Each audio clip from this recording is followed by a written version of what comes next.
في كتاب اسمه Our Final Century آخر قرن إلنا، بيحكي لك فيه الكاتب مارتن ريس كيف إنه البشرية بالقرن العشرين نجت بإعجوبة. ما بس كان في حربين عالميتين، بل كان بعدهم الحرب الباردة بين قوى نووية، ويعني محظوظين نحن كتير بإنه ما دمرنا حالنا فيها. بيقول لك إنه مع التقدم العلمي والتكنولوجي بالقرن ال21 ممكن مثلا يصير كتير سهل على الإرهابيين يعملوا أسلحة بيولوجية قادرة تنتشر وتقضي على الحضارة البشرية كلها، وكونها رح تكون سهلة التصنيع ما فيك تمنعهم من الوصول إلها.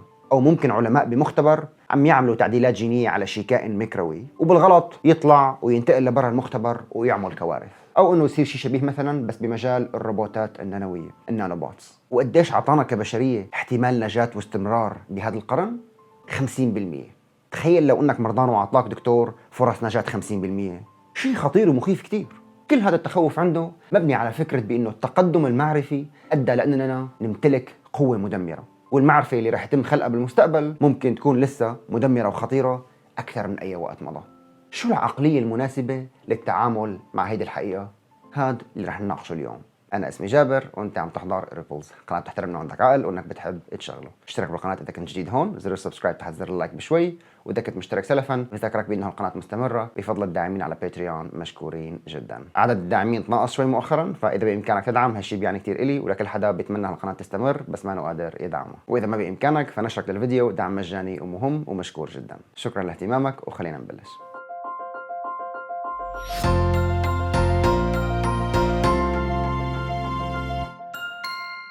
بالقرن الخامس قبل الميلاد باليونان القديمة كانت أثينا عم تعيش عصرها الذهبي، وحدة من أول الديمقراطيات بالتاريخ، معقل لعدد كبير من أهم المفكرين والفلاسفة والكتاب والمؤرخين، وأسمائهم بنحكى فيها وأثرها لهلأ. ناس كانوا ينتقدوا أفكار بعض ويناقشوا ويشكوا بالبديهيات والمقدسات، وجيل ورا جيل يطوروا على المدارس الفكرية تبع الأجيال يلي سبتهم. أثينا كانت غنية من وراء الانفتاح والتبادل التجاري، وقبلة للمبدعين من مختلف أنحاء العالم، ومكان لصرح معماري تاريخي مثل البارثينون معبد الإلهة أثينا. بقمة هالعصر الذهبي حاول بيريكليز أحد قادة أثينا يفسر الازدهار يلي هن عايشين فيه، فمع تشكراته للإلهة أثينا يلي آمنوا فيها وقتها حكى عن أهمية الديمقراطية وضرورة الحوار في سبيل إيجاد القرارات والأفعال الحكيمة الوايز أكشن، وعن أهمية انفتاحهم للغرباء والأجانب وشو بيجيبوا معهم من أفكار ومعارف، وإنه رغم إنه هالشي بيخليهم معرضين أكثر لجواسيس الأعداء بتبقى إيجابيات هالشي أكبر من سلبياته. وحكى عن كيف إنه خلافاً للدول المجاورة يلي بيربوا أولادهم على القسوة كرمال يطلعوهم رجوليين، هن بأثينا عايشين على كيفهم وبحريتهم، ومع ذلك حاضرين للتصدي لأي خطر. سبارتا كانت عكس كل شيء وصفناه عن أثينا، قساوة وتجييش وتقييد وطاعة واتباع أوامر، لا فلسفة ولا تاريخ ولا عمارة ولا بطيخ. بعد ما قال بيريكليز كلامه عن ازدهار أثينا بشي 27 سنة، سبارتا شنت الحرب على أثينا وانتصرت وفرضت حكم شمولي عليها. بعد فترة من هالشي استقلت أثينا ورجعت ديمقراطية تنتج فن وأدب وفلسفة، لكن ما بقت هالأرض الاستثنائية يلي عم تزدهر بسرعة وتعيش تقدم مستمر. ليش؟ يعني كأنه عصر التنوير كان ممكن يبدأ بأثينا قبل 2500 سنة، بس بعدين صار شيء طفى هالشمعة قبل ما تتحول لشمس الانلايتنمنت يلي ما أشرقت فعليا على أوروبا لبعد 2000 سنة. فيك تتخيل كيف كان رح يكون شكل العالم لو كان عصر التنوير مبلش من أكثر من 2000 سنة؟ السؤال هون هو شو يلي راح من أثينا بعد الهزيمة أمام سبارتا ويلي ما رجع بعد الاستقلال؟ رح نرجع لهالسؤال المهم بعد شوي. شو الفرق بين النبوءة البروفيسي والتوقع البريدكشن؟ التوقع بيكون بناء على تفسيرات معرفية جيدة، عندي نظرية علمية بتفسر بشكل جيد ظاهرة معينة، فبتسمح لي مثلا اتوقع موقع القمر بالضبط بعد عدد محدد من الساعات أو الأيام أو السنوات. على هالأساس بنعرف أيمت بالضبط رح يصير الخسوف القادم مثلا.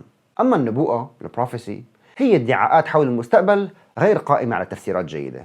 لهيك كل راس سنة جديدة بعض الشاشات العربية بتحط لك هدول تبعون الأبراج المنجمين ولا هدول اللي تجيهم رؤى وبضحكون عليهم شوي، كونه طبعا نبوءاتهم بتكون من نوع مواطن نيجيري بيخزق بنطلونه بأحد المسامير الطالعة من أحد الكراسي. عم شوف لبنان بحالة توتر وأعمار، حرب واستقرار، فتنة وازدهار، بالإضافة إلى نمو بالاقتصاد والديون على منعطفات خطيرة وآمنة. شو؟ ما هيك شفت على التاني. بس التنبؤ لا يقتصر أبدا على المسخرات تبع الأبراج. مثلا عام 1798 الاقتصادي الإنجليزي الشهير توماس مالثس وضح بشكل مقنع لكثير من الناس بعصره بأنه القرن ال19 ممكن يشكل نهاية التقدم البشري، لأنه قعد يحسب شوي وطلع معه بأنه تعداد البشر عم يزيد بشكل أسي بسبب التقدم التكنولوجي والاقتصادي اللي كان عم يصير. فلهيك بلحظة معينة بالقرن ال19 قدرت الكوكب على إنتاج الغذاء ما رح تقدر تلبي حاجة هالعدد الكبير المتوقع من السكان. وقتها مالثس اعتقد بأنه توصل لقانون كوني حول علاقة التعداد السكاني مع الموارد، ووصل لخلاصة مفادة بأنه الرفاهية اللي كانوا نسبيا عايشينها بعصرهم هي مجرد وضع مؤقت، وأنهم على مشارف لحظة خطيرة جدا بالتاريخ البشري. لو يومتها شفنا النموذج الرياضي الحلو يلي حطه والمنطق يلي حكى فيه، كنا يمكن وقعنا في الفخ كمان وفكرناه عامل تفسير جيد وقلنا عن كلامه توقع، لكنه بالحقيقة كان بهالادعاء مقترف خطيئة النبوءة. اي نعم البشر فرخوا بشكل سريع ومتزايد كتير مثل ما توقع، لكن تصوراته عن مصيرهم كانت خاطئة جدا، لأنه مثل كتير من التنبؤات الدارجة يلي ما حسب له حساب وقتها بسبب فلسفته التشاؤمية، هو إنه في معارف جديدة رح يتم خلقها وإنتاج الغذاء تطور بشكل سريع ومتزايد أكثر من تعداد السكان. كيف فينك تتخيل شو ممكن يخترعوا البشر بعد 20 سنة من تقنيات زراعية جديدة مبنية على اكتشافات علمية لسه ما وصلنا لها أصلا؟ استحالة. في اشياء نحن ما بس ما قادرين نتوقعها، بل ما لنا قادرين نتخيل شو هي لحتى اصلا نفكر باحتمالاتها. فلما بنتصور شكل المستقبل كيف رح يكون ومنفترض بانه البشر ما رح يكتشفوا ويخترعوا ويبدعوا شيء، يعني ما رح يخلقوا معارف جديدة بهالاثناء، بنكون طلعنا من اطار التوقع وصرنا عم نعمل نبوءة. بكلمات اخرى، اي ادعاء حول المستقبل عم يتجاهل وجود عامل الابداع البشري بيكون وقع بخطيئة النبوءة او التنبؤ وما نوع عم يقدم توقعات. لهيك التفاؤل الأعمى والتشاؤم الأعمى ما بيعنونا أبدا اليوم، لأنه الاثنين فيهم نفس المشكلة تماما، عم يدعوا معرفة ما لا يمكن معرفته، وبالتالي هن مجرد نبوءات. طبعا مالثس هاد وريسي اللي بلشنا فيه الحلقة ما تقصدوا يوقعوا بهالغلط، بل قالوا في حال ما حلينا هالمشاكل قبل فوات الأوان منكون أكلناها. بس صديقنا ديفيد دويتش برد على هالكلام وبيقول الوضع دائما كان هيك ودائما راح يكون هيك. شو المميز نوعيا بأي لحظة زمنية بهالخصوص؟ بشكل ما كل قرن فينا نعمل فيه كتاب اسمه Our Final Century. في كتير حضارات بشرية سابقة سقطت، وفي أنواع رئيسيات مثل النياندرتالز انقرضت كليا. على المستوى الأعمق السبب الحقيقي الجذري وراء النهايات هو دائما عدم توفر المعرفة. قبل ما يكتشفوا أسلافنا النار أكيد كتير منهم كانوا يموتوا من البرد وجثتهم حرفيا فوق الخشب والحجار يلي كان ممكن يتم استخدامهم لعمل نار تدفيهم وتنقذ حياتهم. فسطحيا فينا نقول ماتوا من البرد بسبب أحوال الطقس، بس السبب الأعمق هو الجهل بمعارف معينة. مثل ما حكينا سابقا عن ريبلز بهالسلسلة، لا مفر من المشاكل لكن المشاكل قابلة للحل. الكوليرا قتلت ملايين البشر عبر التاريخ ببساطة لأنه ما كان عندهم المعرفة بأهمية غلي مياه الشرب ليخلوها نقية. اليوم بتواجد المعارف يلي بنسميها العلم والطب وخدمات وأدوية وتكنولوجيا النقل وغيرها، في كتير اشياء يومية ما بنعتبرها مشاكل إلنا أبدا، لكنها كانت خطر على حياة أجدادنا. بل بسبب ما لدينا من تقدم معرفي اليوم في علماء عم يشتغلوا بشكل جدي لحتى تصير الشيخوخة بحد ذاتها جزء من الماضي، والتقدم بالعمر مجرد رقم ما بيأثر على صحتنا وشكلنا ووظائفنا البيولوجية.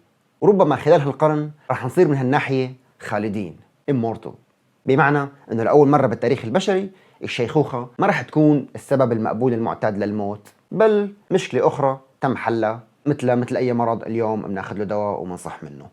اليوم البشرية ولأول مرة بالتاريخ إذا في نيزك جاي باتجاه الأرض في إمكانية لتوقع مساره وتحييده قبل ما يضربنا. من هالناحية فيك تقول بأننا كنوع بشري وكحضارة بأمان أكثر من أي وقت مضى. فإذا كنت من يلي متأملين يجي نيزك ويجي معه الفرج، ما كتير تتفائل بشكل أعمى، حتى لو سمع منك غالبا ما رح يوصل. أجسام كونية من الفضاء الخارجي أو أمراض وفيروسات أو احتمالات حروب نووية وذكاء صنعي فائق أو الاحتباس الحراري، هي مجموعة صغيرة من كمية التهديدات أو المخاطر يلي البشر واجهوها بالماضي أو لازم نحن نواجهها بالمستقبل. الوضع دائما هيك، والحلول الحقيقية لأي مشكلة هي خلق معرفة مناسبة. طبعا عم نستخدم كلمة معرفة هون بأشمل معانيها، فمثلا المعارف السياسية أو الاقتصادية أو التقنية أو الأخلاقية اللازمة لجعل التعاون بين الأمم فعال أكثر لمواجهة أي مشكلة على هذا المستوى، كلها مشمولة بمصطلح المعرفة بسياقنا اليوم. طيب إذن لما بيكون الكلام عن المستقبل بحيث يشمل الإبداع البشري وما سيخلقون من معارف، فهو غير قابل للمعرفة ولا يمكن التنبؤ به. وصحيح في ناس عم تهدد بأنه المعارف الجديدة ممكن تشكل مخاطر كبيرة ممكن تهدد وجودنا، لكن مثل ما شفنا هذا الحال دايما. فشو هو لكن الموقف المنطقي مع ما هو غير قابل للمعرفة؟ How do we deal with the unknowable؟ مبدأ التفاؤل The Principle of Optimism. لاحظ ان شوي قلنا التفاؤل الأعمى والتشاؤم الأعمى ما لنا معهم شغل بسياقنا اليوم، فالكلام هلأ عن التفاؤل حاف بلا أعمى، وهلأ رح يصير واضح ليش ما أنه أعمى. ديفيد دويتش متبعا خطى الفيلسوف كارل بوبر بيقول لك بأنه مبدأ التفاؤل هو ما يلي: سبب كل الشرور هو نقصان المعرفة. All evils are caused by insufficient knowledge. باختصار أكثر، الجهل أصل الشرور. هاد هاشتاج فيك تستخدمه لما بتنشر الفيديو، ويمكن لازم نصير نستخدمه كل ما نقرأ منشور في عقلية تنبؤية متشائمة شبيهة باللي حكينا عنها اليوم. أي مشكلة أو أي مسألة بتواجهنا كبشر، أي شيء حابين نحققه بس عم تواجهنا عقبة معينة، هو قابل للحل في حال توفرت المعرفة اللازمة، ما لم تمنعنا من تحقيقه قوانين الفيزياء بحد ذاتها. ولاحظنا الحظ قوانين الفيزياء عطتنا مجال واسع جدا وسامحت لنا نخلق معرفة.